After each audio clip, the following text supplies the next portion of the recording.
The Girl Who Never Came Home, The Tragedy of WXXBPQAKKR. If you descend into the second floor of the Lighthallsen biolabs, you'll meet a boss who looks like a standard high-level swordsman. This is WXXBPQAKKR, while the monsters on the floors below are legendary heroes. Xenia's story is far more grounded, and because of that, far more disturbing.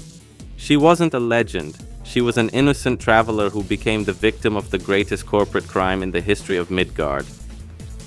The Regenschirm Trap.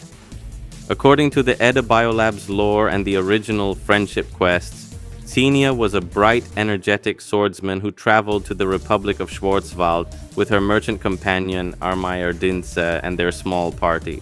They weren't looking for a fight, they were looking for work and information.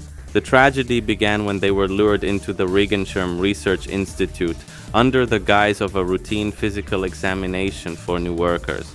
In reality, the Recklenburg Corporation was looking for disposable human subjects, people without families or titles who wouldn't be missed if they disappeared.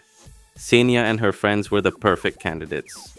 Project, Heart of Ymir, while the later Bio 3 party, Saren and others, were processed into elite combat simulacrums. Xenia was part of a much darker earlier experiment. She was used as a live vessel to test the integration of fragments of the heart of Ymir into the human body. The medical logs scattered throughout the laboratory tell a horrific story of biological rejection. The energy of the heart was too volatile for a human form. The logs describe Xenia's final months in detail. Her body was undergoing a constant state of cellular liquefaction. She spent her days vomiting black blood as her internal organs were destroyed and then unnaturally repaired by the heart's energy. She was kept in a state of terminal agony, unable to live, yet prevented from dying. The birth of the MVP. When Xenia finally succumbed, Reichenberg didn't stop. They mapped her combat data and her residual willpower to create the WXXBPQAKKR clones we see today. Floor 2. These are the mass-produced clones, mindless guards of the facility, the MVP. This is a burst clone. In the lore, Xenia's will was so incredibly strong that it caused a glitch in the simulation. This clone inherited her memories of the pain and her desperate desire to protect her friends. When you face the MVP Xenia, she is faster and stronger than any human swordsman because she is literally fueled by the volatile power of the heart of Ymir. The final awakening. In the Edda instance, we see the most heartbreaking moment of her story.